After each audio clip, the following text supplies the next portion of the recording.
Well, hello there, and welcome to WTA Weekly. It's a pleasure to be back. It's great to be with you this Sunday, and I'm especially excited because it's my good tennis friend, Miles David, here to talk WTA with me, and that's always going to make my weekend. Oh, I'm so grateful and appreciative and happy to be back on WTA Weekly. It's one of my favorite places to be. So, hello, everybody.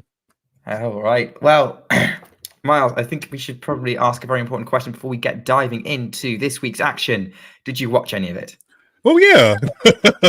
Of course I did. We have to check these things. Yeah, you do. You do have to check because usually my immediate 2 weeks after the U.S. Open is a little bit lighter. But Guadalajara wasn't a terrible watch. I kind of enjoyed some parts of it. So, yeah, I watched. And I watched more than Guadalajara, actually. Wait, you watched more than Guadalajara? Yes, there was more than Guadalajara going on. Oh, yes, with Guadalajara. Yeah. Yes. Yeah. We're going to spend most of our time on Guadalajara because I think that's where a lot of our big stories were. But I agree with you. I think we had some very good matches. And I think Guadalajara was a great exhibition of – exhibition is probably the wrong word with tennis, but a great I was wondering where you were about to go with that, but I was going to let you drive. Great opportunity to show the depth of the WTA field and how we don't necessarily need the top players to produce great tennis, because there were definitely a few matches throughout the week that were notable. I keep a tennis diary that of big things that kind of cause waves, and there were definitely one or two results throughout Guadalajara that I think registered with a few people in some really interesting matches that happened, half of which I missed because time zone. But fortunately, you got it. I love the time zone that Guadalajara is in. It's on Mountain Time, which is I'm on Central Time in the United States. So I never actually figured out how it worked out for me. I just know that when I was sitting down, twiddling my thumbs, Guadalajara was just staging up. It was in the evening for me, so it worked out all the time. And I got the vibe that it was a evening event at the actual grounds. It just had that kind of flair or energy to it amongst the matches. So it was nice. It was nice. A lot of good things happened. There was some good commentary actually around it, at least from the Tennis Channel coverage. So I kind of enjoyed Guadalajara. I think there's been a small petition that I've seen on Twitter or X to move it about in the schedule on the WTA because it doesn't feel like it gets the actual shine it should get right after the U.S. Open, when a lot of people just kind of tune out and start watching more football and other sports and stuff like that. But yeah, it was if you are deeply entrenched into the land of tennis, then it was a good watch, even without some of the names that were not there. I don't think we had any of the current Grand Slam champions on the tour from this season there. One or two. Okay, of the season, yes. Of this season, yes. Yeah. I was going to say at least one of the stories of the week was a Grand Slam champion, but yes, it was. We'll get to that. You have to think about who I'm just talking about there. You get the sense that Guadalajara is a great vibe. Everyone who goes there really loves their tennis. There's one of the things that always comes out of it every single year is, whoa, it was a great event. The atmosphere was brilliant. Moving it, I can see why in terms of getting more eyeballs on it, but then which event would you move out? Because I think Guadalajara is slower, so a slower hard court, so it doesn't work as a pre-US Open warm-up in the same way as Canada or Cincinnati does.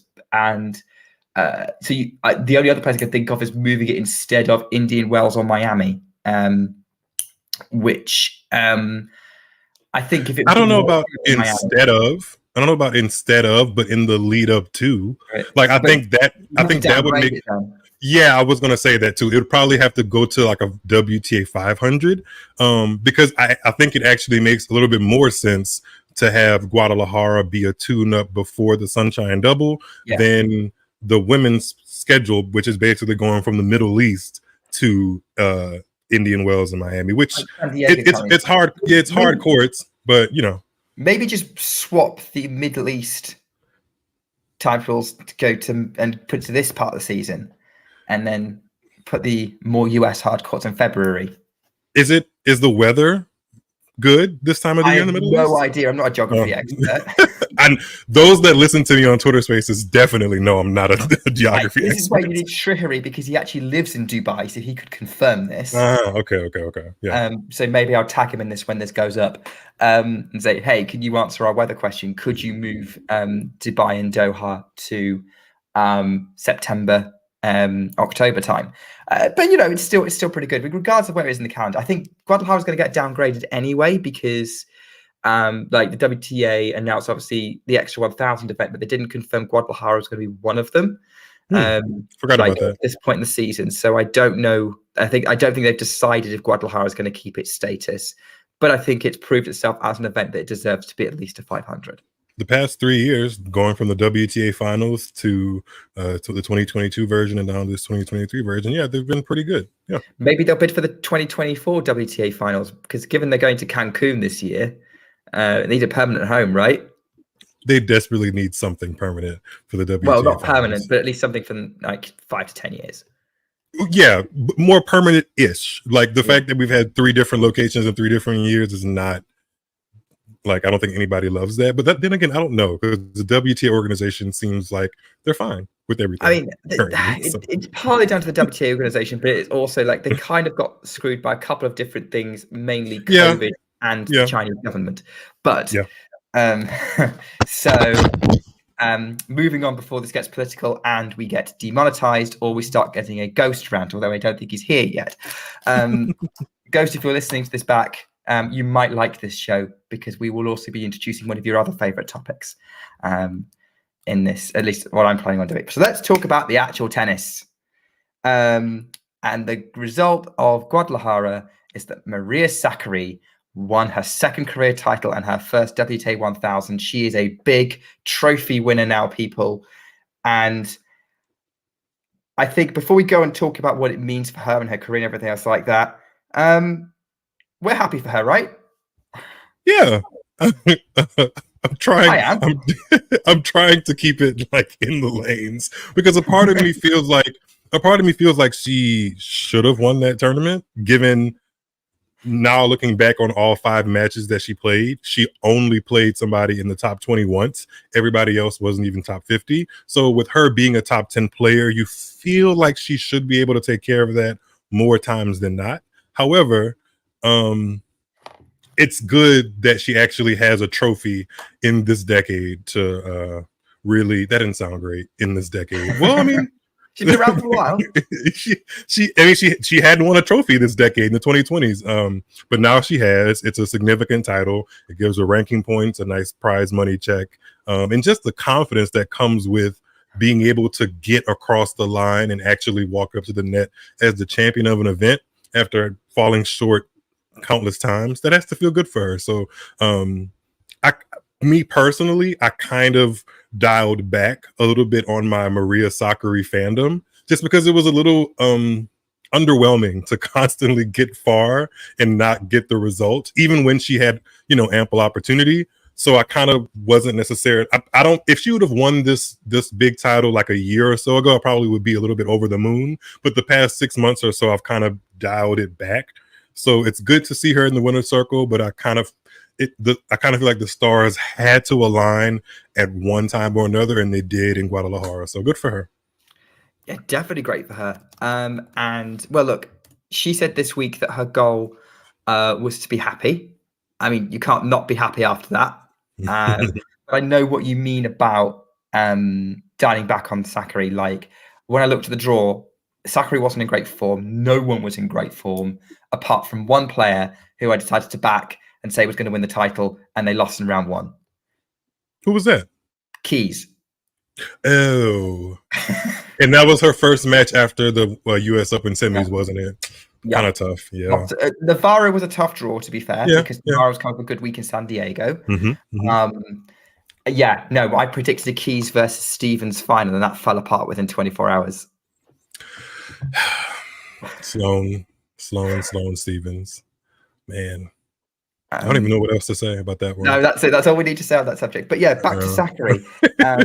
I think it's nice to have a good news story about her, actually, because I think so often when I'm on this channel, we're talking about Maria Sakkari.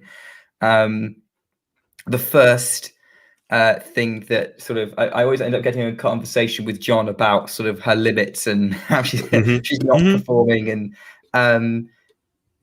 it always I think it's a great result. So I'm happy for her. I'm so glad that she's got this off her back now, and she's got that second title. It's not hanging over her. She knows she can do it, and actually, that's what it should feel like. Yeah, it should feel like that. You know what? Let's talk about that final with Dolhide. I keep having to remember how to pronounce her name because I want to pronounce it really pretentiously. But we'll go back. How do you want to pronounce it? Dolhide. I think even she would be surprised that you got that pronunciation out of reading her name. But yeah, I've never heard that. But I think it's I don't know if it's Dolhide or Dolhide. Yeah, Dolhide even. Like, Dolhide, yeah. I don't know why. Maybe it's because I'm just used to seeing all these European names on tour and you know, having to work out different accents and things like that, and I just instinctively see the name and go, "You've got to pronounce it weird." We'll talk about Dolhide in a minute. Yeah, that final. Given that Sakkari's reputation was, you know, not stepping up in finals, I think she stepped up in this one. Like from the very first point, yeah, that first point, I was like, whoa. She's coming for this. She's decided she's coming for this. And maybe that was the right mentality because it would have been very easy to underestimate Dolhide, given to the ranking difference and first final experience, yeah, but she started with intent. It was brilliant to watch. There was a little bit of a wobble mid first set, but she got it back on track, and then she was the more solid player. That's sort of my very basic overview of the match. How would you have called it? You're not far off. I think her starting with intent was very obvious. Excuse me. She had a level of I want this and I want this right now in her face and in her mannerisms that I hadn't seen from her really. But similar to what John is saying about, you know, the opposition, I was still concerned that there was a Maria Sakkari or a version of Maria Sakkari that showed up to that final and did not win it, because we've seen her lose finals on lower levels to players that she should have beaten. My mind goes back to the 250 in Parma post US Open, I believe, and she lost that to Mayar Sharif. Now, granted, in hindsight, Mayar Sharif has taken that win and kind of elevated her game, and now she's a solid top 40 player. Hopefully, the same thing happens for Caroline Dolehide, and we'll talk more about her because I do like parts of her game. But I wouldn't have been surprised if I opened up my tennis app and saw that Dolehide had actually beaten Sakkari. So the fact that Sakkari came in with the game plan, I noticed a couple different times that she looked at her coach, Tom Hill, I believe, and like you could see that he was visibly pulling the please smile, kind of like, hey, like, do this, it'll make you feel better kind of thing. And she was listening to that and kind of keeping it in her stride. So yeah, I think her game matched up well with Dolehide. I think she took advantage of Dolehide's somewhat serving issues. Even though Dolehide has a big serve, she can really put in the double faults if she's not careful. And Sakkari is a good enough returner, especially with how she kind of, you know, can bunt the ball back on her backhand. So it was an advantageous matchup, but I think a lot of it, mostly, like I would say 80% of it, was in between the ears with Sakkari. And she showed up for the occasion, which was nice to see. Yeah, my brain also went to that 250 final against Sharif in Parma. And yeah, I didn't want to assume, but like, I wouldn't say that this was a big open goal for Sakkari, but it was an open goal. And I was worried about how it was going to get covered if she missed it. But I also had faith that she wouldn't this time. I don't know, something in me was like, nah, she's going to do this. She had been in this predicament, or she'd been in this predicament kind of before. So if anybody remembers the San Jose tournament in 2018, Sakkari had been to two. I looked this up on Tennis Abstract. Shout out to Tennis Abstract. Sometimes I fall down like holes on that website. That website's so easy to rabbit holes on. Yes. But before the 2018 San Jose final, she had never actually won a WTA semifinal. I believe she had been to two, but she never won one, and that put her in her first WTA final. And she lost, I believe, love in one or one in love to Michaela. I think it's Michaela Buzarnescu. And Buzarnescu has not done much since then. And it kind of was the same spell happening in Guadalajara. Like Dollarhide has been, like, if you're really, really niche into American tennis, you may have known her name, but she hasn't done much on the WTA pro circuit in singles. And this was also her first time in a premier or a really big, large final. And Sakkari was the person that was supposed to win. So it felt like this was the moment for her to either correct that wrong, or kind of like, if she would have lost this, we would have been having a completely different energy about her right now. At least I feel like I would have, but she didn't, so she deserves the kind of big up behind her. But I'm glad she did it. But for a minute there, I wouldn't have been surprised if Dollarhide would have won that first set, and the landscape of that match would have completely changed, because it probably could have brought up some demons in her, like, hey, here I am again, the person that's supposed to win this final and this title, and I'm losing to somebody that hasn't had nearly the experience I have. So glad she put all that aside. Yeah, and actually that first set could well have run away from Sakkari. Like, she went from 4-2 up to being 5-4 down, serving to stay in the first set, and she held to 30. I think it was 30 in that game, and then broke to love, and she just wrestled the momentum back in that match. And once she did that, I don't think she really looked back.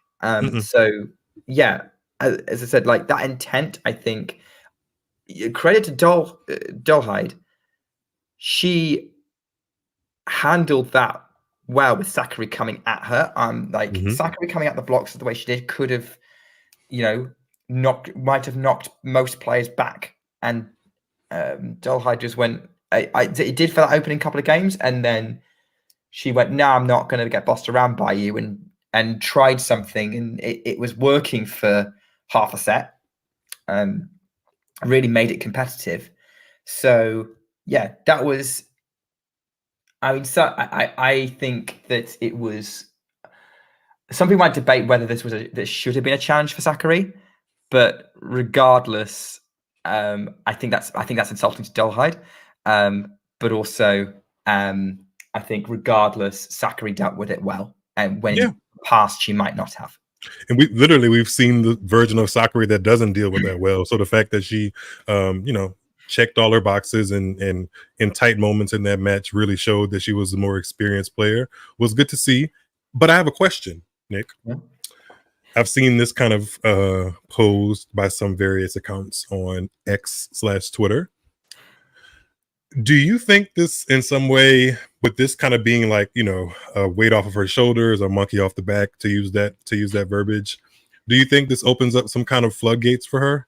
Do you think she, if she gets back to WTA semifinals at a major even, does she kind of feel like, oh, I can do this? Like, especially if the opportunity comes recent, or the opportunity comes fairly soon. Like, if she finds herself in the draw deep in Beijing, which is another WTA 1000 next month, or in Australia or something like that. Do you think that this moment is something that she can take to put her game at a different level?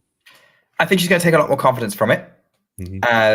I think, yeah, she's going to have a lot more self-belief. And I was actually going to put this to you and see what you think about it. I think we've seen the weeks when Sakkari plays well in the last couple of years, when she's got to the semi-finals, plays like Indian Wells or other Madrid when she got to those 2 Grand Slam semi-finals. Her ceiling is probably more dependent in terms of how far she can get in a tournament when she's on, is going to be dictated by who's on the other side of the net. Because I feel like when she's running into players like Swiatek, Sabalenka, Goff, if we remember the Washington final, because she had an opportunity there as well, Pegula last year in Guadalajara, then she runs into trouble. Now, do I think a super confident Sakkari could beat Pegula? Yeah. Do I think a super confident Sakkari could beat Goff? Depends on the day Goff's having. And it also depends on the day Swiatek and Sabalenka are having. If she's running into those players on good days, she soon finds her limits. So I think that's what it is. So if she comes in with confidence and just hits the ball at the park and doesn't miss, like she was kind of doing at the WTA finals a little bit before, was it Garcia she lost to? I feel like she was doing all right in the WTA finals last year. Yeah, she actually surprised. She surprised me in the WTA finals last year, getting to the semifinals. Actually, yeah, she won all her group matches, and then she just lost to Garcia in what was a tight first set that kind of then ran away from her. I think Sakkari has the capability to do well, but if we look at the track record, I think I would still back those sort of top 3-4 over her if she ran to them in a semi-final or final. I think what this does is, and I think John in the comments made it pretty clear, it feels like Rublev and Monte Carlo. I think what this does is, yes, there's about 4 or 5 players that I feel like have higher gears at their best elite level than Maria Sakkari. But hopefully what this does is, if she finds herself in advantageous draws in like other WTA 500s, even some 250s, or a 1000 where it isn't locked and loaded with Swiatek, Rybakina, Sabalenka, and Goff, she can win those events. Kind of like what Rublev does week in, week out when there isn't Djokovic and Alcaraz, and that's pretty much it. In the draw. Yeah, that's pretty much it. If those players are not in the draw, Rublev probably feels like he should be putting his hand on the trophy. Hopefully that is what Maria Sakkari feels like after this win, because now she actually knows what it feels like to win a big title and get over the hump. So hopefully if she's in the draw and she's a number 1 seed or number 2 seed at some of these other tournaments, and there aren't those players that we mentioned also in the draw, she feels more comfortable being the person that's expected to win, because I feel like that was uncomfortable for her. So yeah. I think either that or it adds more pressure, who knows. But if it does turn it into a serial match winner, I'm here for it. I would love. She should be. When I watch her game, I'm like, why does she? It never made sense why she only had 1 title, because she does everything pretty well. And you put her in a draw at a 500 at Acapulco or a Charleston, like those are the kind of tournaments I feel like she should be winning, and she just didn't. She didn't have those wins to her credit, but now she has a big one. So hopefully the tide turns on her career. And actually, you know what? Rublev's a good comparison in terms of the men's tour, because he's also a fairly metronomic hitter. He's got great movement. He's got some, they've both got some weapons. But when they are, if they're having a bad week, it's a really bad week, and they do have limitations against the top players. But Rublev has shown that sometimes he can turn it on and beat those players, or at least really, really push them, like he did with Djokovic a couple of times. So Sakkari could well do the same thing. So I'm gonna continue to be more optimistic for Sakkari. And talking of optimism for Sakkari, obviously we've still got Beijing coming up. We've got other Asian tournaments happening. Do you see her snatching the top 8 from Jabeur and getting to Cancun? Yes. If it's just Jabeur she has to contend with, if she plays, I don't know if Sakkari's I don't think she's in the draw. No, she is in the draw in Osaka, Japan, isn't she? The Toray Pan Pacific Open. Yeah. She got the much talked about performance bye. So yeah, if she does well there, if she carries the momentum from Guadalajara to there, which is honestly, that sounds difficult because she's literally crossing so much territory. Like, who knows how much jet lag she's going to be able to have to contend with from Guadalajara to Tokyo. But if she does, and she does well at Beijing, and then some of the other, there might be one more 500 before the end of the season. Maybe. I don't know. But yeah. I mean, is this graphic the current race? I think it's the current race, but they haven't added the Guadalajara points yet. Gotcha. So she's just outside. Yeah. If it's just she's her ninth, a few hundred points behind Jabeur. I think it's like 300. Given current form, if Ons Jabeur is the only person stopping her, she gets into that final 8 spot. Yeah. Because let's talk a little bit about how Cancun is shaping up. And Zheng Zhu after Beijing, there's a 500. And then there's a week of 250s, and then the Elite Trophy, and then the WTA finals. So she's moving up to 9th. Here we go. Live rankings right here. You can see there's a 307-point deficit to Jabeur. Pegula, I'm pretty confident is going to make it. The top 4 have made it. Our big. Pegula's definitely getting in there. I don't know why they do this every year. They always let us toggle to see if 5 and 6 are going to make it, and they always do. Yeah, Pegula should make it. Pegula is definitely going to make it. I would be shocked if she it would have to be a mathematical disaster or miracle for her not to. Yeah, I feel like Vondrousova and Mukova should be there as well. They look fairly safe. Again, it would take. I think Vondrousova should be there off the merit of just winning Wimbledon.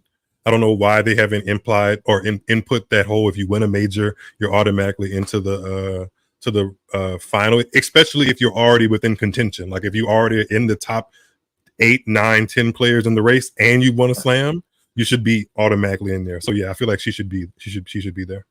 Yeah. So realistically, looking below, I mean, Ons Jabeur's the most vulnerable one to getting knocked out, and Sakkari's within touching distance. Now you do have people like Keys and Kvitova who could also have something to say coming up.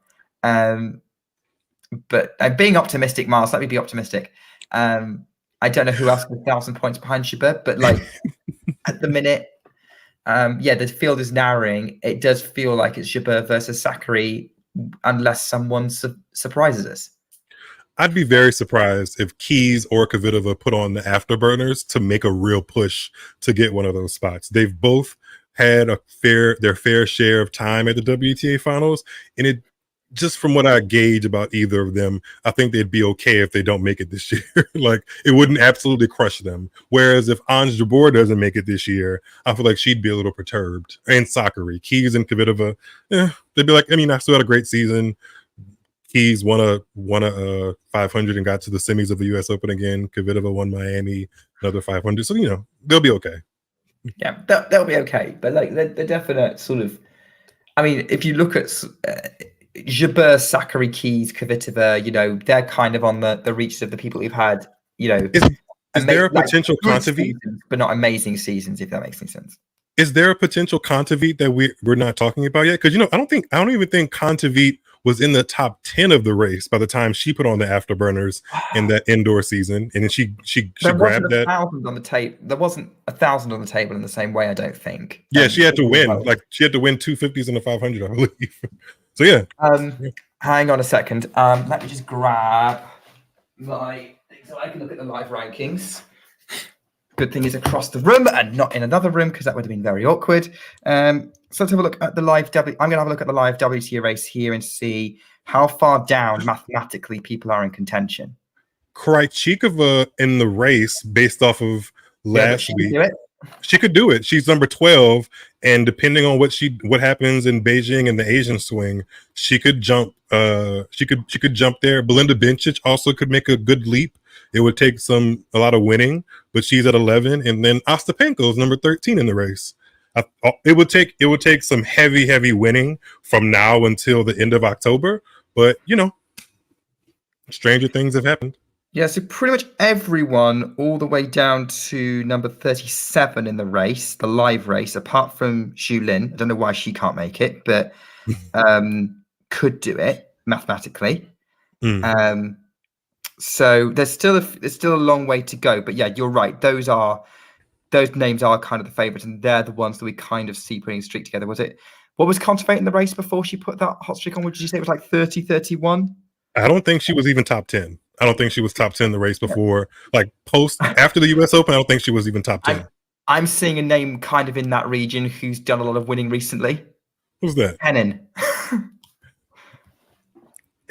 It's optimistic given her injury situations, but it is. she did run out of gas a little bit in Guadalajara. I wouldn't be. Wow, she's 29 in the race. Yeah, that is crazy. She could be seeded for Australia.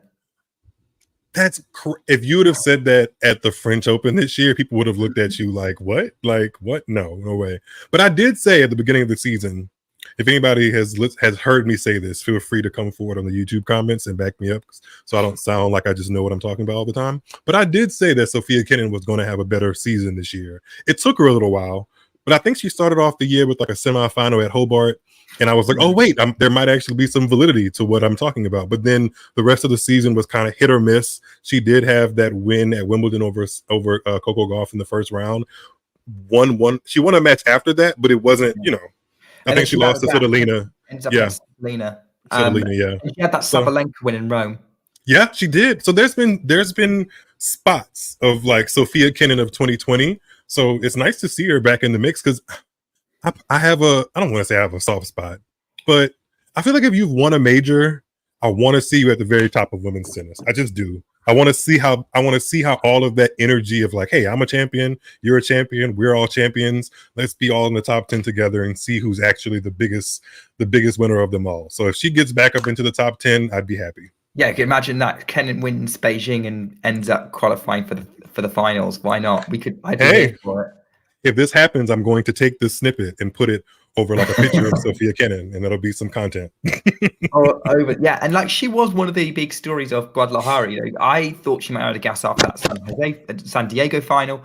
We're on San City, San Diego, but no, she didn't. She got through. She had a couple of really good wins against Ostapenko and Fernandez. I really enjoyed both of those matches, particularly the Fernandez one, even though Fernandez lost. But it was a really fun, scrappy battle between those two for 3 sets until Fernandez kind of really went off the boil in the third. But and then Dolhide in the semis. I didn't see that match. I don't know what, but I'm guessing Kenin just ran out of gas because it was physical. A Kenin Sakkari final, to be honest. Yeah, I think I would have preferred that. I think maybe possibly, but Kenin kind of like, I wouldn't say she hit a wall, but you could tell she was kind of just feeling her limbs, if that makes any sense. Like she wasn't super fresh. She was just kind of going through the motions in a way. There wasn't as much sting behind her ball as I remember, but she's like I said before, she's had moments where I'm like, this is definitely top 10, top 15 tennis that she still has in her, and she's not even 25 yet, and it feels like she's developing a second phase of her career, so I wasn't massively on tennis Twitter. I was a little bit on tennis Twitter in 2020, but not like I didn't. 2021 was when I really made my sort of foray into tennis Twitter. Your introduction. Yes, and what an introduction it was. No, fortunately, I came across people like yourself and Owen and Vunch first, rather than anything else. But anyone else, not naming names, but to quote Coco Gauff, I know some of your handles, how much hype was there around Kenin in 2020? Because I could imagine if you just if I was there, I'd be hyping her up. I'd have been hyping her up with Osaka and Swiatek and Andreescu and Barty. What part of 2020 are you referring to when you say like hyping her up? Definitely after the French Open, probably during that was the end of the season. That was the end of the season. Definitely after, so a little bit after Australia. Okay. Her backing it up at the French. I'll tell you this: when 2019, I believe she won 3 international or 3 250 tournaments, all on different surfaces. I think at least one was grass, and I think maybe another one was like it was a really good season. It was a good season, and she beat Serena at the French Open, which I don't know. I'll leave that. I'll leave that alone. Was that much post baby Serena? It was a Serena that had played 1 match on clay, I believe, and I didn't read too much into it outside of obviously being frustrated that Serena had lost, but that was kind of her like, hey, I'm this American that has a good game. Look at me, I'm on the WTA scene. That was kind of her moment. But honestly, if you'd have told me that she would have won the 2020 Australian Open, I probably would have giggled, like, or laughed, just flat out laughed, because it just wasn't. I couldn't have conceptualized it. But now looking back at it, I just had to look at her run. That run was pretty, like, not even pretty good. It was really good in hindsight, because she beat, just in the quarterfinals, semis, and finals, Jabeur, Barty, and Muguruza.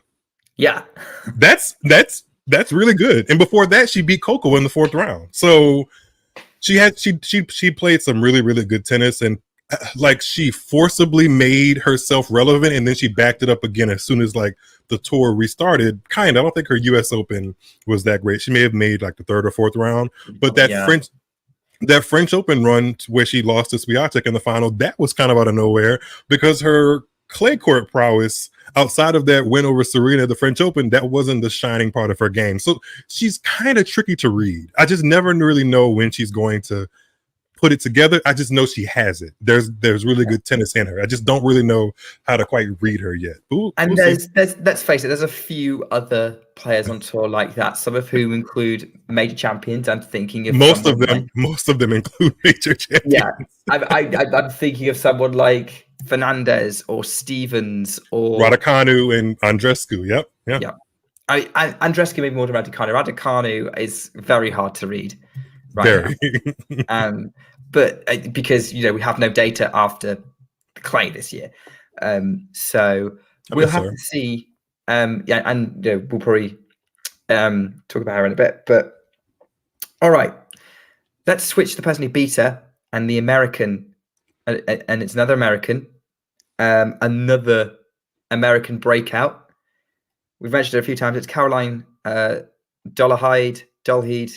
Yes. I don't know. I was going off how Naomi Brody in commentary was pronouncing it.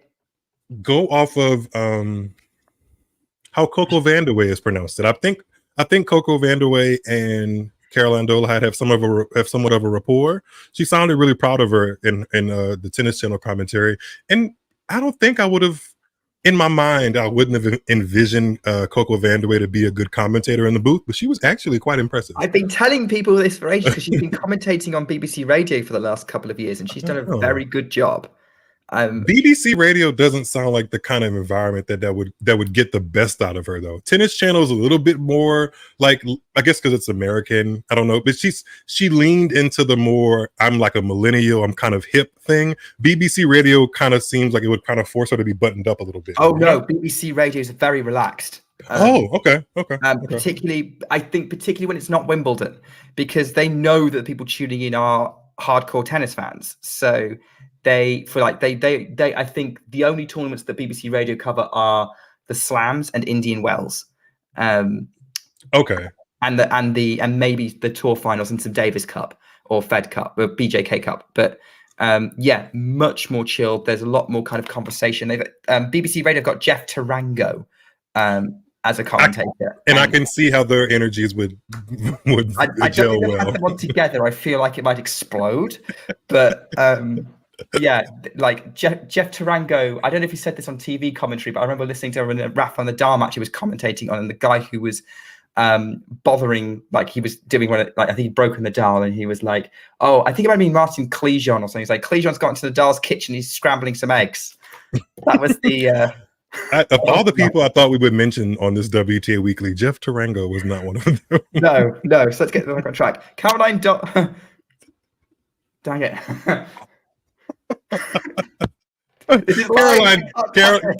Caroline Dolehide. She had a great run, honestly. Like really, really good.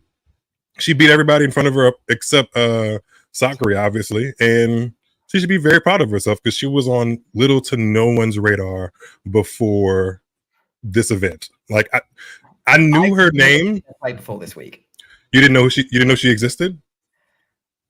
I'm not going to go as far as I didn't know she existed. I'd seen her name on the rankings and seen her mentioned a couple of times. I've just never watched her. I'd never watched a match of hers. I'm going to tie in somebody else I didn't know existed during this tournament, but we're going to stick to Dolehide. Yeah.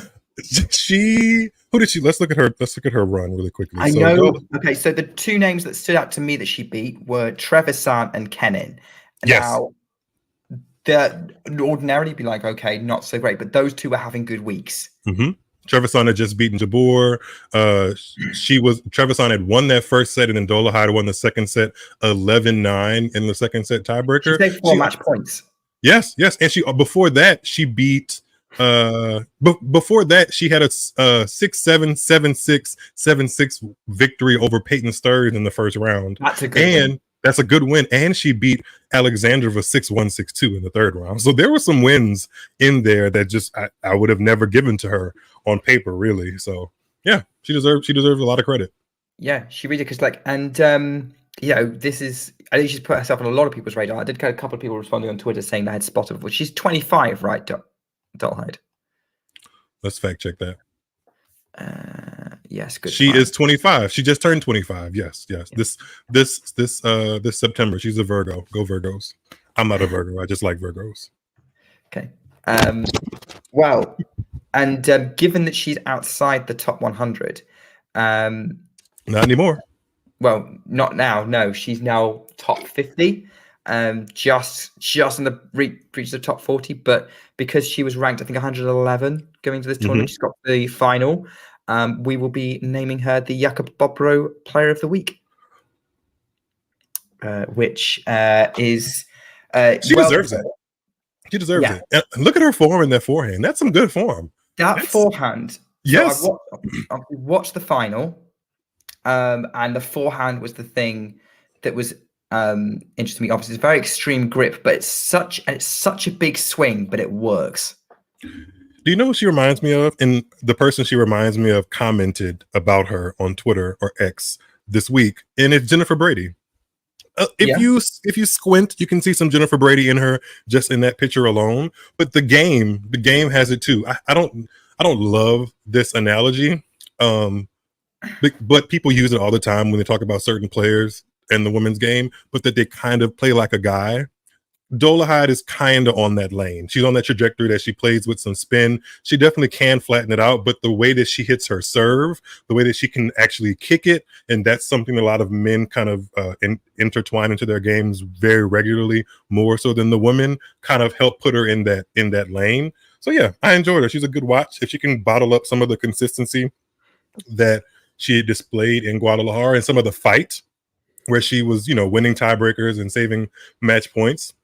If she's able to tap into that, then I don't see why she can't be a consistent top 40 player and maybe win a title of her own on a different level. So, yeah. I mean, you covered a lot of the points that I wanted to cover with Caroline, but sort of, because prospects-wise, she needs the consistency to back this up, but officially on paper, I can't even have the excuse that it's late. But on paper, she's got to be called a top player, right? If you reach a 1,000 final, it's a big result. I don't agree. I'm sorry.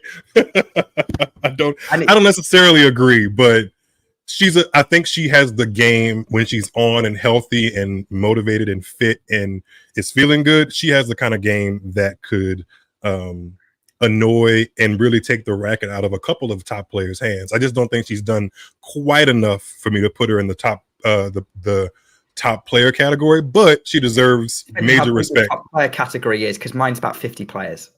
Oh no, mine's like 15. Yeah. So yeah. I kind of have a tier system of you've got your elite category, which is probably your 10 to 15 players, and then it's top player, which is top 50. Yeah, I think if she plays well and she uses because I mean, honestly, with this result, the next 11 or 12 months, she's going to be able to kind of, I don't want to say coast, but she's going to have that padding of knowing that she's likely going to get direct entry into all the majors until the US Open next year. She's going to get direct entry into a lot of the 1000s based off of this 40 something ranking it gives her a whole different lane to play with that quickly. And we'll see if she's still in that 40-ish range or higher next year. I think she'll have deserved it, and her play will have shown that she deserves to be closer in the category of a top player. So Yeah. she's a top player on the rise. Yes. How about that? Yeah, let's see that. She's 25, and she might be sort of a late bloomer like Pagula was. Yeah, completely agree, Kirit. Yeah, she's definitely put in a lot of work. She would have had to have got this result. Let's face it; it doesn't just come to you. Yes, that's true. Yeah, overnight. Going on, I mean, we were talking a bit about sort of her game and sort of how it looks. And I was saying I hadn't watched her before. Had you ever seen a match with her? How aware were you of her before this week? I was pretty aware. I think I may have found myself on a stream of a couple of her qualifying matches, and I didn't. I can't say that I was super impressed every time I watched her.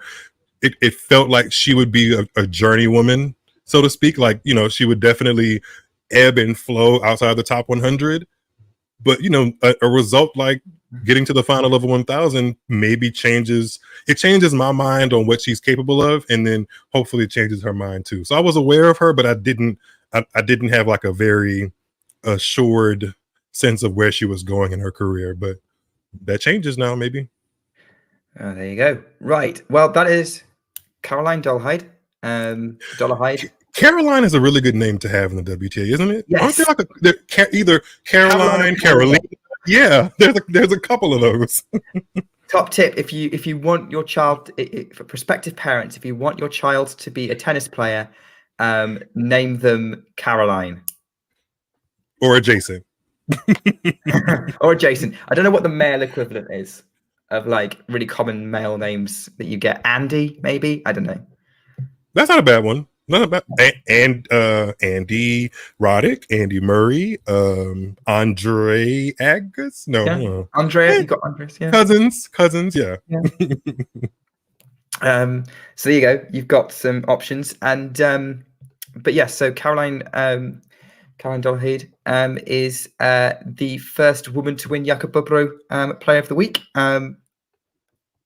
In all 3 times that has been awarded. The other Who were the other 2?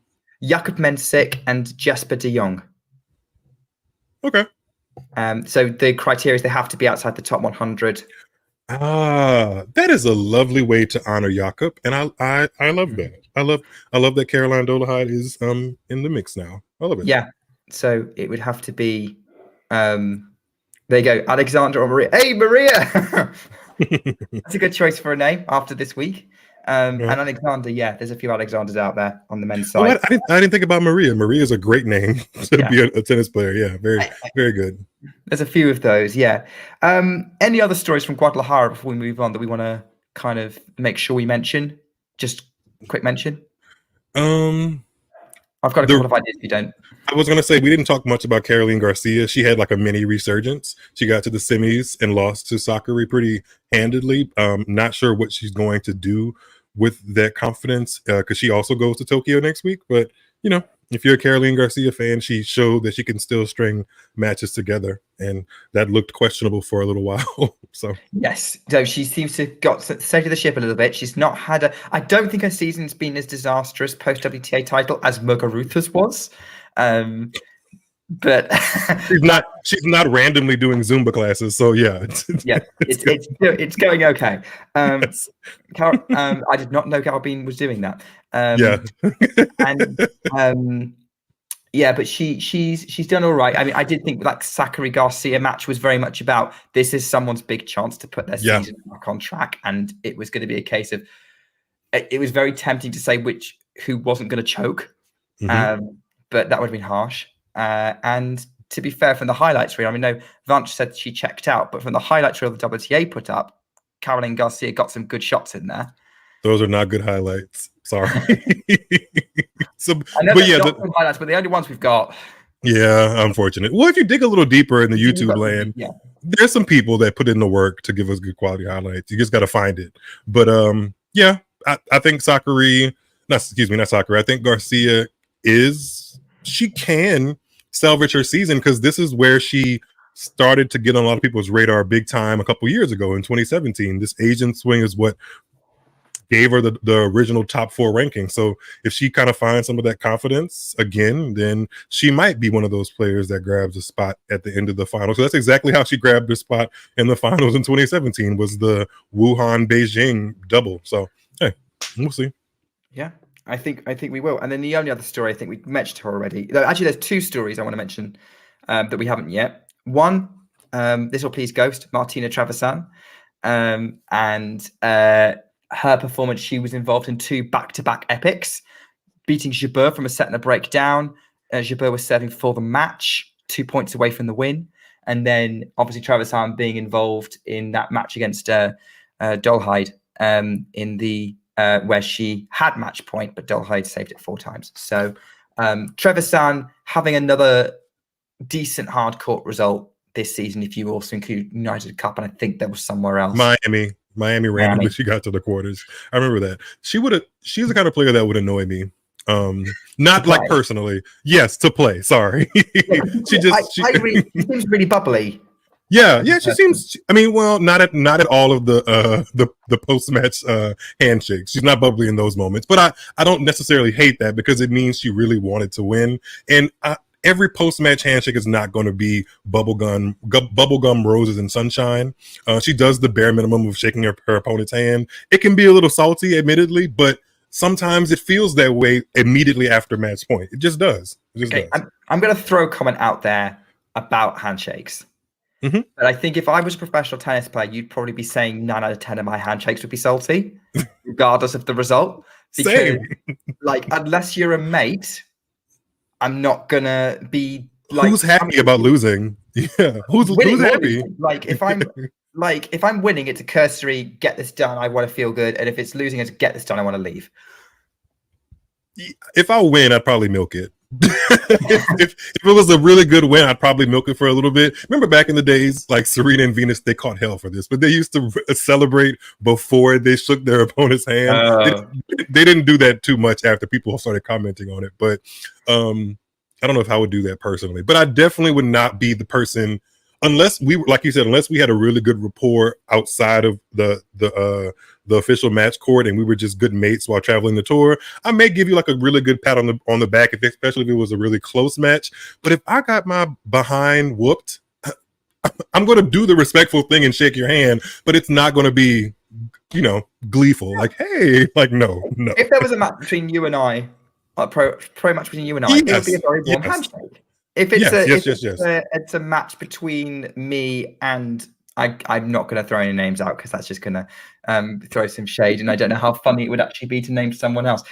John, then a different story. But there we go. Construction of joke as you see happening. Right.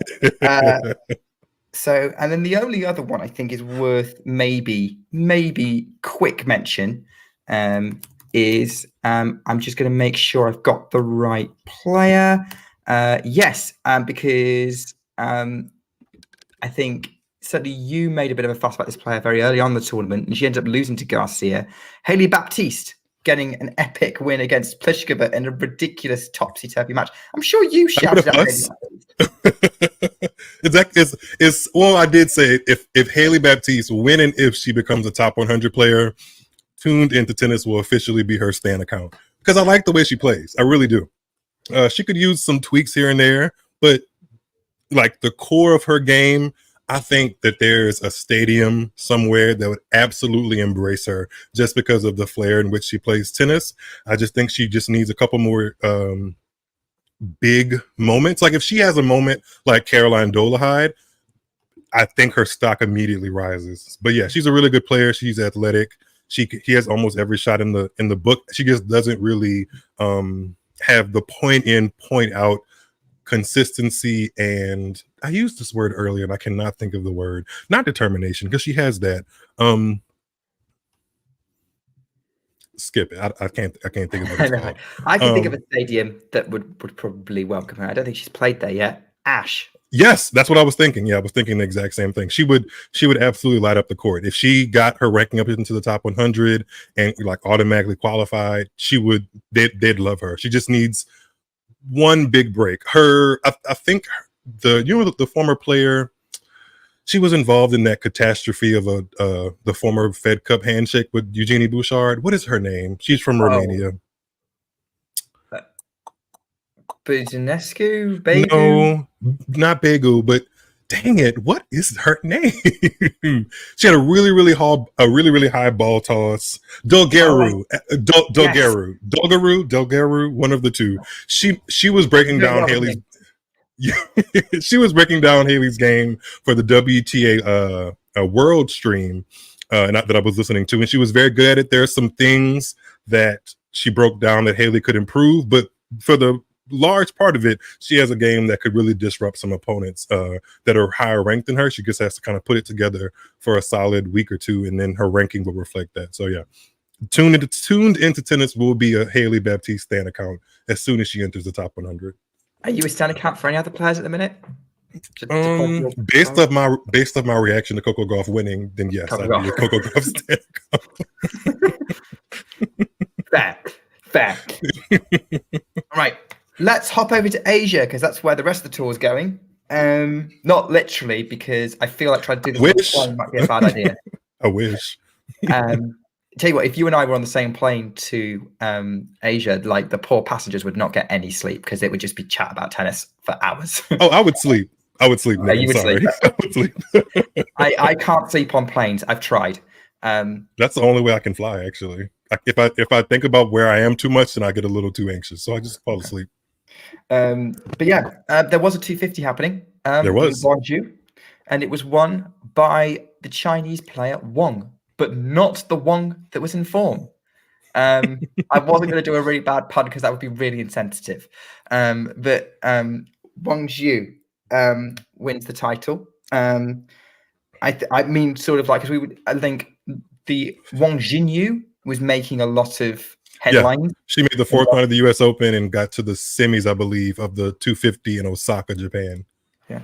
And I think Wang Zhu was absolutely brilliant this week. She was. Yeah. Guangzhou. I mean, I only watched the final, but she was on fire. She was blasting the ball. It was going in. There was nothing Magdalena could do to deal with it. She came out and took that maiden WTA title. Yeah. She beat Greet Menon in the semifinals, and Greet Menon's had a couple of good weeks. I think Greet Menon got to the second round of the U.S. Open, I believe, or third round, something like that. So yeah, that was her first WTA main tour title, and she deserves it. I've had my eye on her for quite a little while, actually. So it's good to see. People have actually. Wait, what'd you say? Quite a few people have actually, yeah. I'm partial because she's a lefty. So as soon as I see somebody like go up on a serve with the left hand, I kind of like, ooh, who's that? But she has a lot more creativity in her. Excuse me. She has a lot more creativity in her game than I associate with a lot of the Chinese players before her. A lot of the Chinese players have been like very technically sound, flat ball hitters, athletic, can move laterally and can move the ball around the court very well. She has a little bit, I think that just comes with her being a lefty. She has more spin she can employ. She has just a little bit more variety than I think a lot of her Chinese women peers before her, which I like to see. So, and she upset Sakkari at the U.S. Open last year. I think that was her. Might have, yeah. Yeah. So yeah, it's been brewing for a while now, and she's the third Chinese woman this season to lift their maiden WTA Tour title. Zhu Lin did it in Thailand right after the Australian Open, and then just a couple weeks ago in Palermo after Wimbledon, Zheng Qinwen lifted her first WTA title. So some really good things happening for Asian women's tennis. Yeah, and obviously it's been a while coming after Li Na. I mean, I'm not massively surprised that there were some creative Chinese players out there because Li Na was someone who was huge. Creative. Yeah. She's actually super influential. Yeah, absolutely. And I like Li Na back in the day. I remember she was one of my mum's favorite players as well. She was smooth. She was smooth and funny. Yeah. Sadly, I am neither of these things. But we try. I mean, I give you a healthy dose of stars in each category, so don't give yourself more credit. Right. Should we? So I think, I think Wang Jinyu. Xu. Oh, can I Yeah. say can I say a player I was impressed with that Wang Go on. Zhiyu actually beat? Her name has changed. You may know her as Victoria Kuzmova. Her name now that she's married is Victoria. I'm going to butcher this. I may butcher this. Frankakova. Oh, is that the same person? Yes, it's the same person. She just got married. Her Oh, game congratulations, is Victoria. her game is a slice of my own. When I watched it, I was like, oh, she really does not care if she makes an unforced error. She's just going to hit the ball. I love that. I love that she's not the most soft of foot out there. She takes full cuts on pretty much everything. She doesn't care if she makes unforced errors. She just grabs the ball from the ball boy and swings hard again. And I enjoyed watching her. I really did. It was nice. Which is going to make a very terrifying player to deal with when she's on, because she Yes, won't. that's what she let up. is. Yes, that's exactly what she is.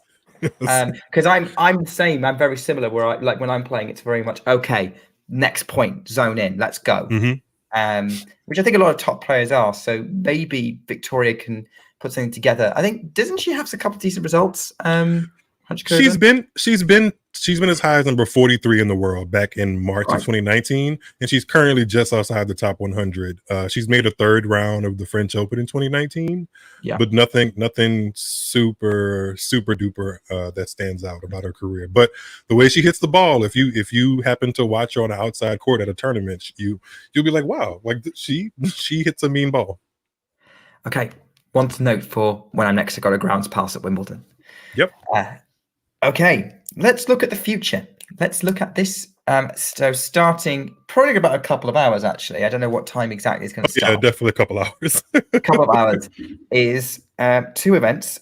One in Japan, one in China. We have a 215 Ningbo, which has got a couple of top players in it. Top seeds are Jabeur and Kvitova.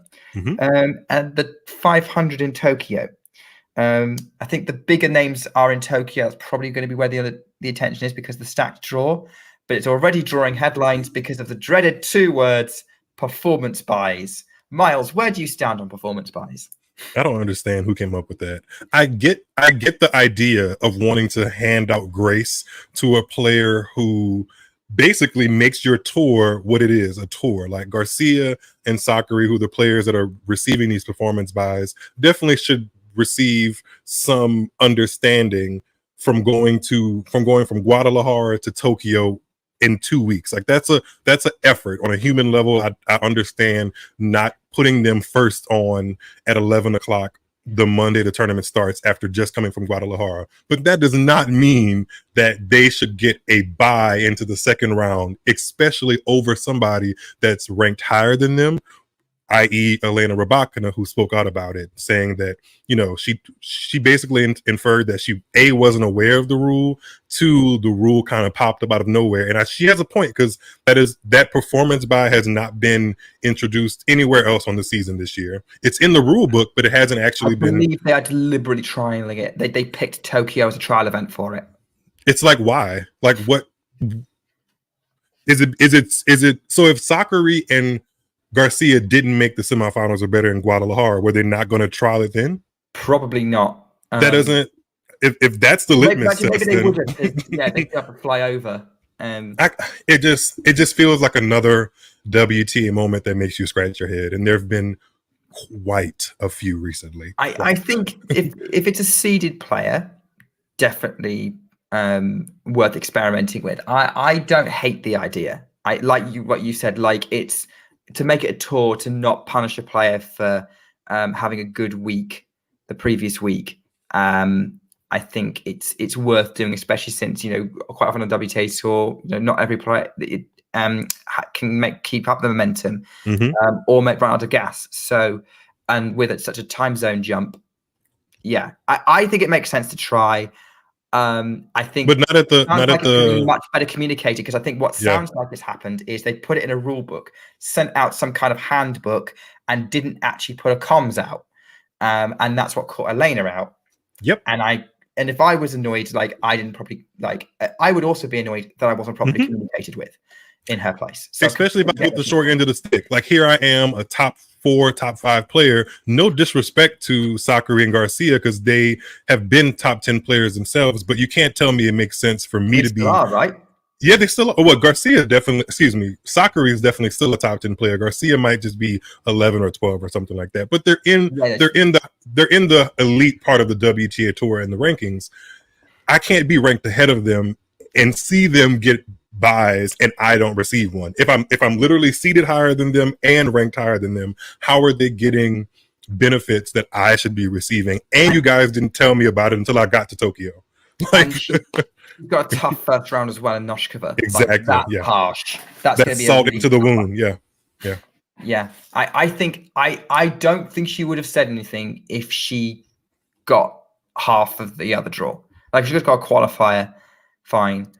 Noshkova, who's like top 40 in the race, like has got a couple of big wins under her belt, big player. Yeah, she's got a that's something hard to sort of reset your season after crashing out. Well, not crashing out, third round exit at the US Open. So yeah, I completely understand where she's coming from and kind of the frustration that's kind of happening there. Yeah, not much more to say. I have a lot of sympathy for her, but yeah, I mean, any thoughts on the Tokyo draw? I mean, it's a 500. It's there's some big names in there. Top three are Swiatek, Pegula, Rybakina. I haven't gone through the draw fully since the qualifiers were done, but I'm excited to see Swiatek back in action as the number 2 ranked player in the world. Yeah, I'm excited to see that. Her draw, if Rybakina does get through that tricky opener with Noskova, they could meet in the semifinals. again. Which I'd like to see that again. I would sign me up for that. There's a American who just won in Tokyo and Osaka. Well, excuse me, they just won in Japan, and that was her. Yeah, Kruger. She is playing here again. She plays Kalinina first round, and the winner of that takes on Garcia, the recipient of that performance buy. And wait, Garcia and Sakkari got performance buys only to eventually meet in the quarterfinals against each other. Yeah, that doesn't make any sense. That doesn't make any sense at all. And then I guess it'll be good to see Pegula as well. I haven't seen her. Well, I don't think she's played competitively since the U.S. Open, and she has a very workable draw to get to the semifinals to possibly meet Sakkari or Garcia. So yeah, if seeds hold, I think it'll be a very interesting finals weekend in Tokyo. Yeah, I'm looking at this draw. Swiatek has a decent draw. I would expect her to make the semifinals. I'm looking at like. She got a buy into the round 16 where she'd play a Japanese player, which is Hontama or Hibino. She should win those. And then the quarterfinals would be Day, Uchijama, Dart, or Kudermetova. Again, she's winning all of those matches if she's all right. So yeah, I think Swiatek will make the semis, but semis is where it's going to get tricky because I'm pretty sure is Tokyo a fast court? Yes. Yeah. Well, the Tokyo that I grew up loving, which was right after Australia years back. That one was really, really quick. I think this Tokyo is quick, just not that quick, because I think that was like indoor carpet. But yeah, it's a fairly quick court, I believe. It's a quick hard court, which he's then potentially playing Rybakina or Vekic or Samsonova, someone like that, maybe even Pavlyuchenkova. And that's a really stacked quarter, but I think any of those are a threat to Swiatek on a fast hard court. Speaking of Japanese players, there's one that is making her final bow on the WTA tour, and she qualified, Misaki Doi. She's been a tour veteran, and I believe she announced that this was going to be her final tournament of her career. So I believe, I think, in August, she announced that she'd be retiring from the tour due to chronic back injuries. She's playing her final tournaments at the Japan Women's Open in Osaka and the Pan Pacific Open this week in Tokyo. Yep. Yeah. I think that, best of luck to Doi. She's a name I've seen throughout the tour for years. Very solid player, top 100. Sort of very kind of like Heather Watson kind of mainstay, fairly reliable, get a few wins. So yeah, hopefully she has a great outing. And Petra Martic is a tough opener for her. Potentially winnable, but probably tough. But yeah, I'm looking at the sections of this draw, and Yeah. Sakkari Garcia quarterfinals, could see them running out of gas by the semis. Kasatkina and Pagula, if the seeds hold, quarterfinal, I'd be interested in seeing how that one turns out. I know that wouldn't be everyone's cup of tea, but I enjoy a battle between two, we'll call them consistent players. I would definitely enjoy watching that match, and I would imagine the winner of that would probably end up in the final. So I think, yeah, the favourite's probably going to come out that really messy, busy second quarter with Rybakina. Kasatkina has a very interesting opponent in the first round in Marta Kostyuk, but that's true. And Kasatkina, if she does enough winning between here and the end of October, she could snatch a potential last 8 position in Cancun, WTA finals in Cancun. So there's still a lot to play for in this part of the season for sure. Yeah, and Kazakhstan's had a decent season. Like regardless, she's going to be top 20. Yeah. By the end of the year, which I think is going to be good. All right, and then yes, we said there's Ningbo as well. We probably won't go too deep into that draw. As I said, I have an interesting fun fact about the players in Ningbo. Go for it. Ons Jabeur has not played a WTA 250 since she played Monastir in Tunisia in October of last year.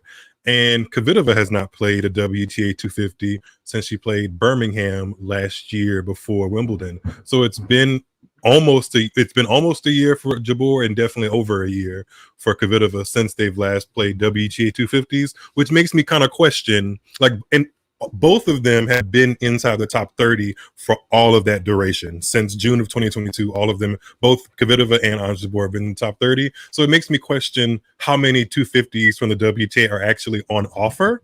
And then they recently put in that rule this week that you had I think top 25 players or so can only play 2 or something like that. Yeah.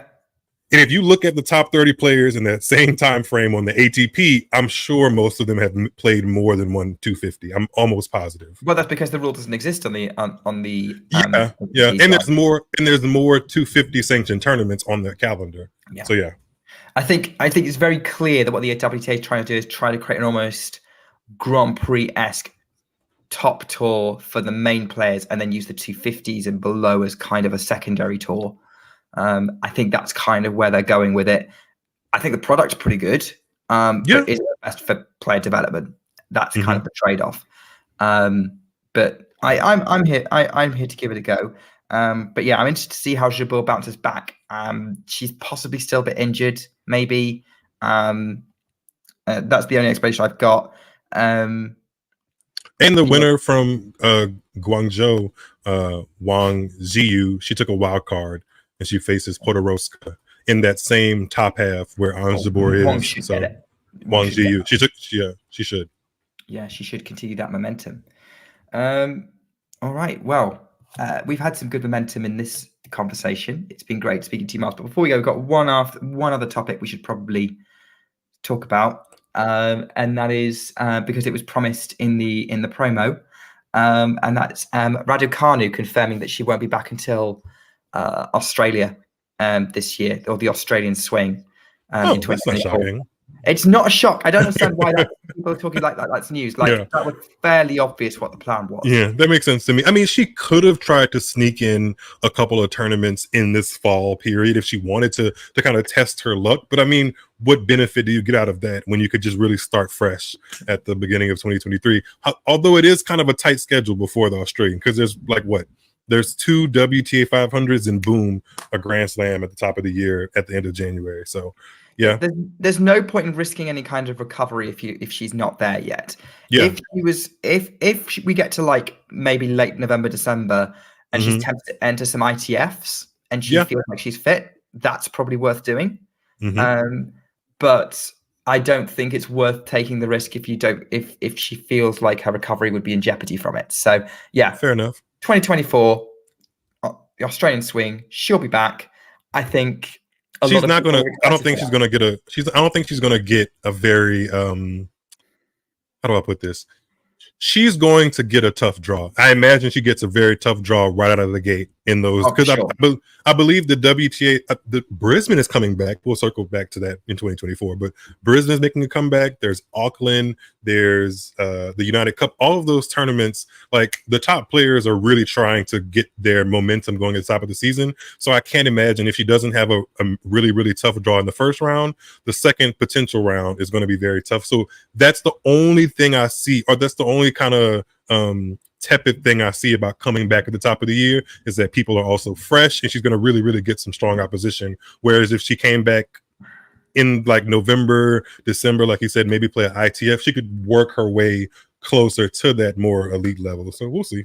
We'll see. I could see like, if I'm going to, let's play some predictions with how she's going to start her season.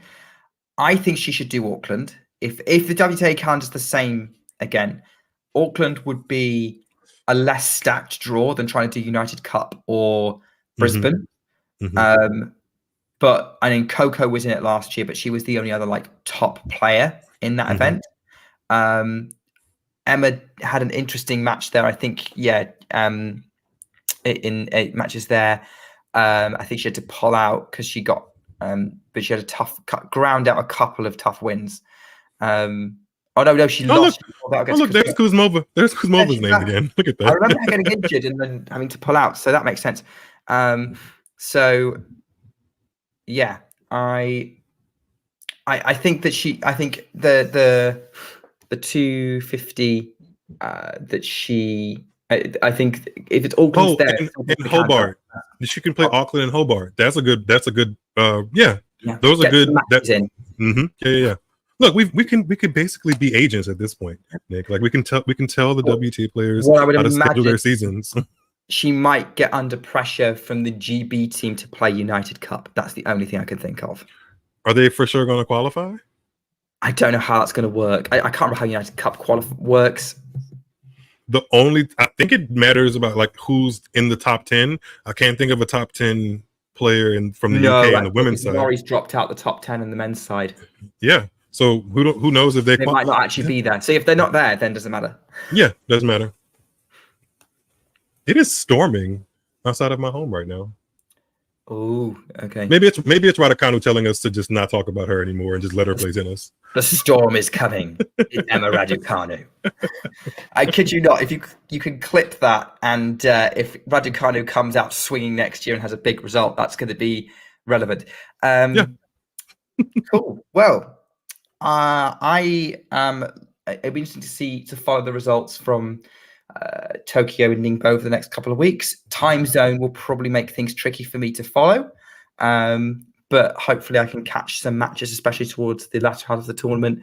So I'm looking forward to it. I think it's probably even worse for you, isn't it, Miles? I probably see early morning tennis way more often than I should admit on camera. So I'm not too worried. I'm sure I'll see a match or two. Okay. Well, I'm looking forward to whatever it is I see. Thanks so much for coming on, Miles. It was really great to hear you were available to do this as always. And pleasure to have you on. Take care, everyone, and keep talking tennis. Bye, guys. If you enjoyed this video, make sure you hit that like button. Don't forget to subscribe and click that notification bell so you don't miss out on all things tennis.